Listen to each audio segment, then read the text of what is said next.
Every single day, 2.3 million people search for ways to make quick money online. 2.3 million. That's not just a big number. That's the entire population of a major city. All of them, every single morning, waking up and typing the same desperate question into a search bar, hoping today is the day they finally find the answer. And the internet, it's ready for them, with thumbnails, with promises, with titles exactly like the one you just clicked on. So before we go any further, I need to tell you something. That title you just read, $100 to $1,000 in 30 days, it's a lie. A very polished, very popular, very profitable lie. And I'm going to spend the next few minutes breaking down exactly how that lie works, why it keeps working on millions of people, and what the truth actually looks like underneath all of it. Because here's the thing, the truth is actually more interesting than the lie, and it's something a 15-year-old can understand just as easily as a 40-year-old, because it has nothing to do with complicated finance. It has everything to do with how your brain works. Stay with me. Let me ask you something personal. Have you ever seen one of those videos, I made $5,000 this week doing absolutely nothing, and felt something strange happen inside you?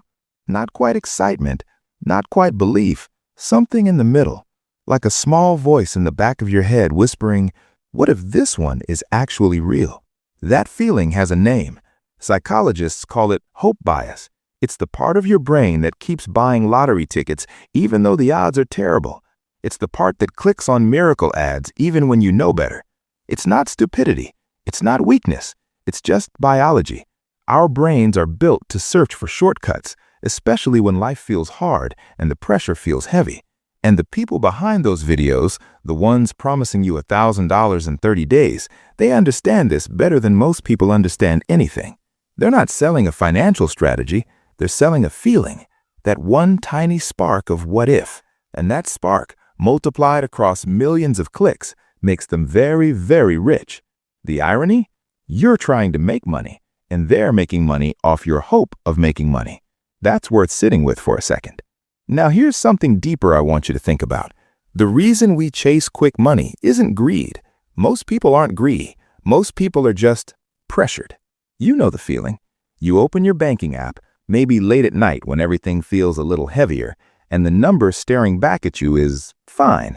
Not zero, not great, just fine. And somewhere quiet inside you, there's this voice, low and persistent, saying, this isn't enough.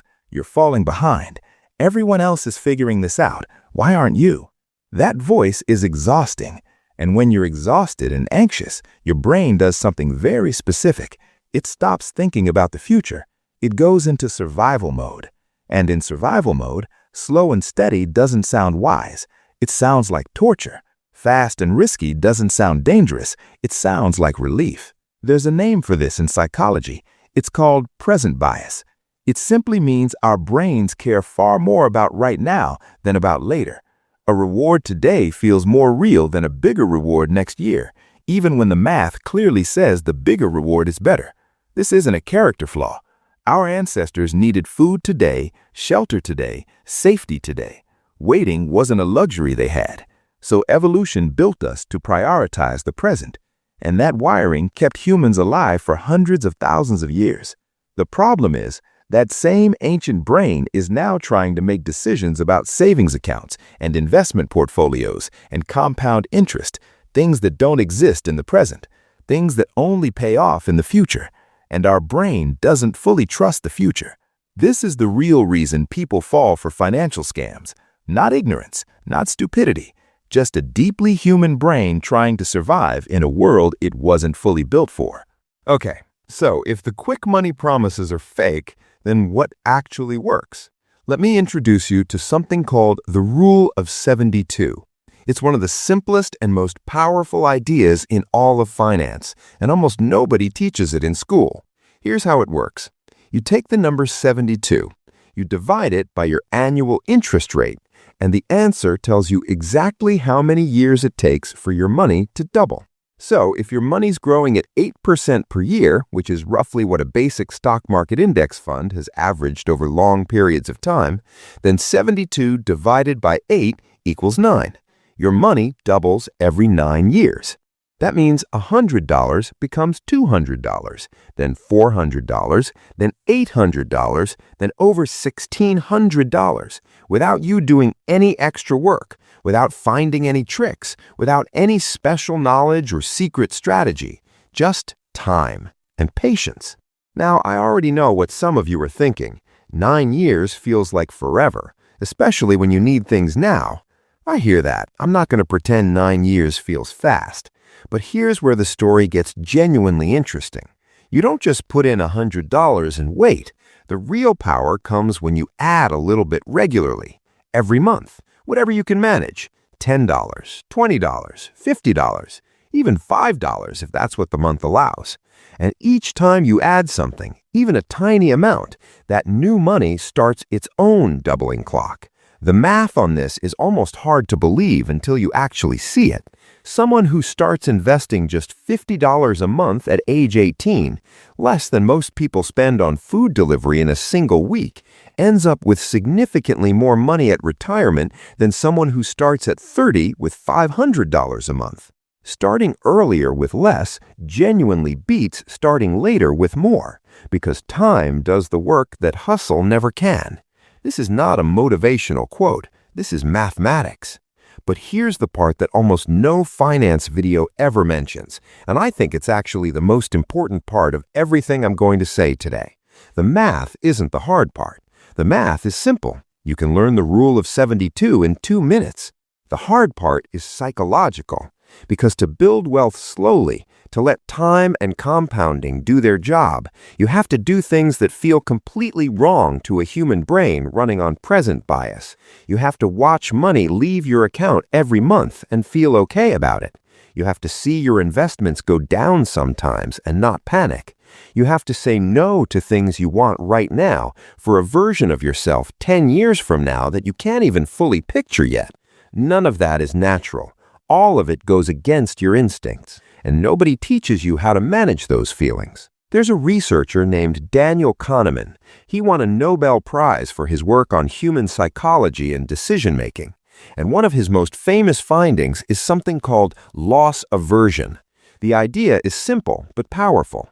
Losing money hurts us psychologically about twice as much as gaining the same amount feels good. So when the market drops and your $500 becomes $450, your brain isn't calmly calculating that it's temporary. Your brain is screaming, "Get out, stop the bleeding, do something." And so people sell. They lock in the loss. They miss the recovery. And then they wonder why their returns are so much lower than what the market actually offered. The market does its job. Human emotion undoes it. This is why financial education without emotional education will always be incomplete. Knowing the right thing is only half the battle. The other half is managing yourself when everything feels wrong. So here's the shift I want to offer you. It's a small one, but it changes a lot. Stop thinking about money as a score. A score is something you compare against everyone else, something that tells you if you're winning or losing. And when the score feels low, you panic. You make desperate moves. You click on titles that promise to fix everything in 30 days. Start thinking about money as a system. A system is something you build slowly, quietly, in the background, while you're living your actual life. And systems don't need to be perfect. They just need to exist and keep running. An emergency fund with $300 in it isn't ideal, but compared to zero, it's a completely different life. Because $300 means one bad month doesn't destroy everything. It means there's a small buffer between you and chaos. And that buffer, even a small one, changes how you make every other decision. Investing $15 a month won't make you rich in 5 years, but it starts a clock. And clocks, given enough time, matter more than almost anything else. Paying off debt slowly isn't exciting, but high-interest credit card debt, the kind that charges 20% or more every year, is quietly one of the most destructive forces in ordinary people's financial lives. Paying that off isn't just getting out of debt, It's a guaranteed 20% return because every dollar you stop owing is a dollar that stops costing you. None of this makes a good thumbnail. None of it goes viral, but all of it is real. And real done consistently over time compounds into something that actually changes your life. Not in 30 days, but in a way that actually lasts. Now let me talk about something that almost never comes up in money conversations, and that's the cost of comparison. We live in a world where everyone's highlight reel is public. Someone your age just bought a car.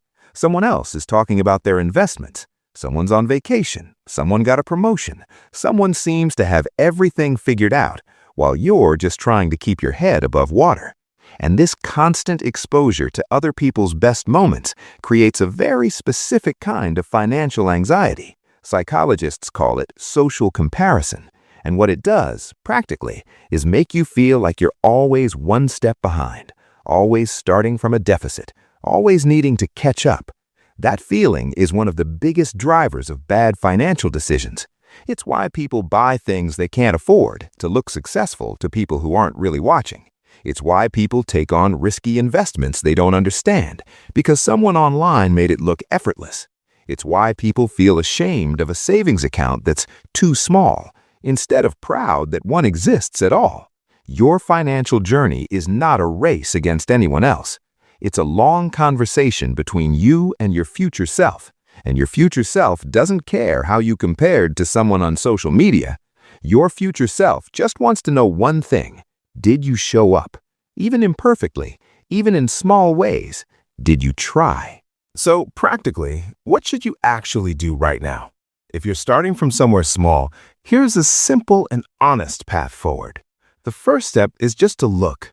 Open your accounts. See what's actually there. No judgment, just look. Most people avoid this because it feels uncomfortable, but you cannot navigate somewhere you're afraid to look at. And the anxiety of not knowing is almost always worse than the reality of what's there. The second step is to find one small financial leak. Not everything at once, just one. A forgotten subscription, a habit that's costing more than you realized, one small thing you can redirect, even partly, towards something intentional. Just one. The third step is to open a high-yield savings account if you don't already have one. Most regular bank accounts pay almost nothing in interest. High-yield accounts pay significantly more. That means your emergency fund, just sitting there doing nothing, is quietly growing every single month. It's not dramatic, but it's real. And the fourth step, if you have stable income and no high-interest debt, is to open a basic investment account and put in whatever doesn't hurt. Seriously, $10 is fine. $25 is fine. Because the amount matters far less than the habit. The habit is what rewires how you see yourself. You stop being someone who's bad with money. You start being someone who invests. That identity shift, that small but real change in how you see yourself, is more powerful than any amount of financial information. That's it. No 30-day challenge, no secret formula, just 4 quiet moves done imperfectly but consistently over time. And I want to end with something I really mean. You are not behind. I know it feels that way. The internet is very good at making everyone feel behind. But most people are figuring this out slowly with real-life constraints, with family pressure, with unexpected bills, with all of it. Most people are doing their best inside a system that was never designed to make this easy.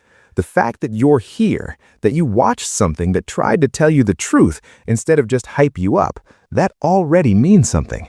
That's a step that most people scrolling past the flashy thumbnails never take. Money is slow.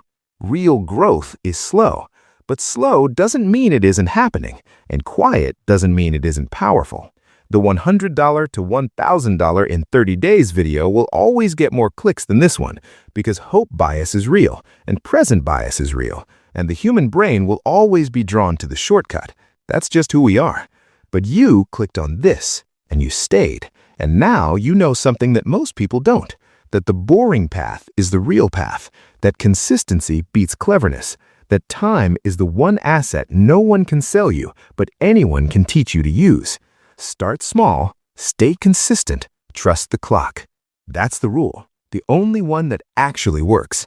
And if this felt different from everything else you've seen about money, if it made you actually think instead of just hyping you up and leaving you empty, then you're exactly who Wealth Vault is made for. Hit that subscribe button right now because every single video on this channel is built the same way. If this video helped you see something differently today, share it with one person who needs to hear it. That one share might genuinely change how someone thinks about their future. Drop a like if you made it to the end. It helps this channel reach more people who need this kind of content. And leave a comment below. Tell me, what is the one money habit you want to build this month? Even a small one. I read every single comment. This is Wealth Vault, and we're just getting started.